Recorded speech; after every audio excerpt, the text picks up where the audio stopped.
got my notes, guys. Good morning, everyone. So, I don't know if folks would have guessed who saw my entrance, but I literally drove here directly from the funeral of my great aunt Dorothy Martin, who was funeralized this morning after passing away from COVID-19. And sure, from his suggestion, take him over to my aunt. That'll let me know together.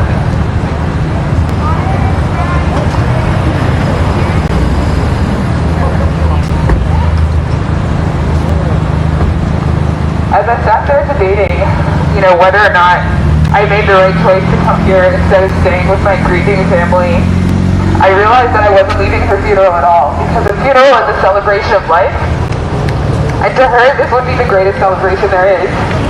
My aunt was a lifelong activist.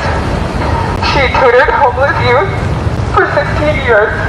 She sat on every community education-related board that she could. She was a caretaker for her disabled son her whole life, and she fought tooth and nail, to keep developers from being able to buy up blocks in her town, displacing senior citizens and black citizens. My aunt, thank you. Her name is Dorothy Martin Long, but she went by Doc. So,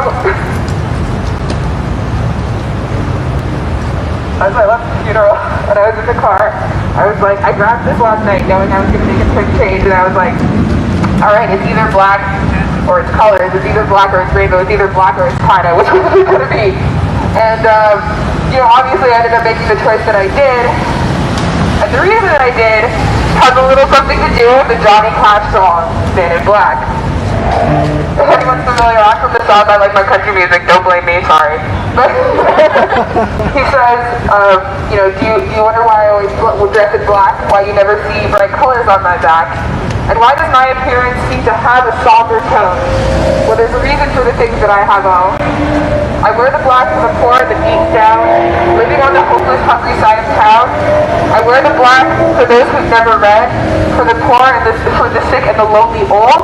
And the last thing that he said that I think is most relevant today is I wear the black for the prisoner who has long paid for his crime.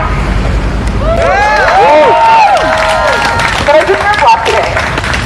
And that's because of something that my aunt God believed in, which I believed in as well, which I think, I'm not delivering a religious address today. There's going to be religious themes, sorry, but since my aunt was a Christian woman.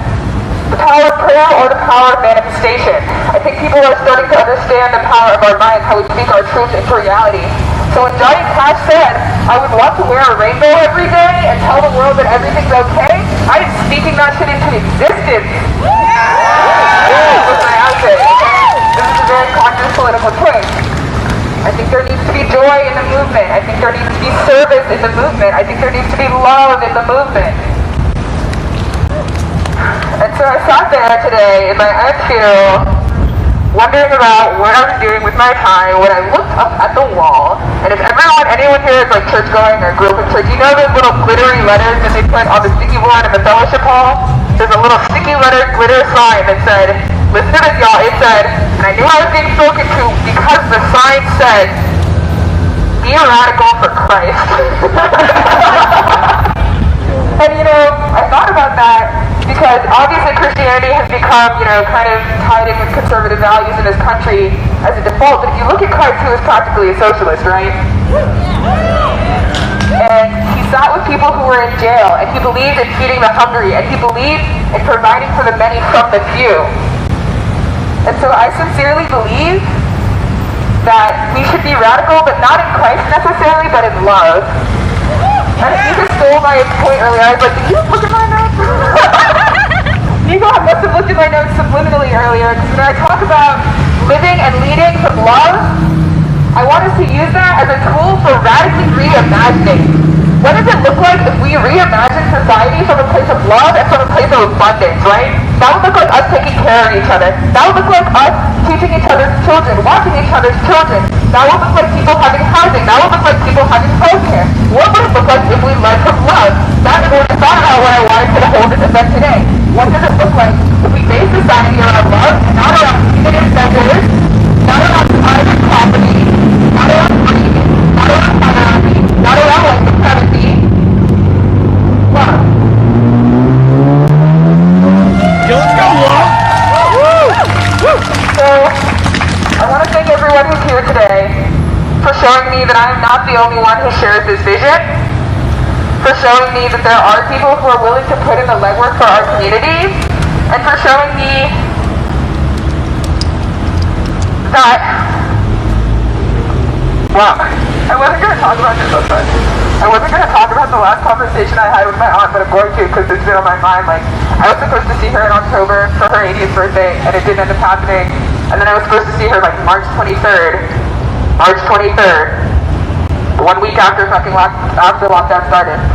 And I didn't see her because of lockdown, and so she ended up calling me and she said, Annika, how have you been lately? What are you writing? And I immediately burst into tears because I haven't been using my voice in the past 5 years. Like, I was a writer and I stopped, I was a poet and a speaker and a rapper and I stopped a lot of stuff. But, I immediately was able to break down and connect with her, and she lifted me up so much, encouraging me to use my voice and use my power. And she, the way that somebody talks to you when they believe in you so much that you have to question yourself because you're like, wow, this person believes in me like that, like what? Anyway, my point being, the way that she believed in me, I want to extend that to all of you because I believe in this community, I believe in our movement, and I believe in defunding the police. So thank you for connecting with me in love, and thank you for being supportive of the event that I put together today. Black Lives Matter.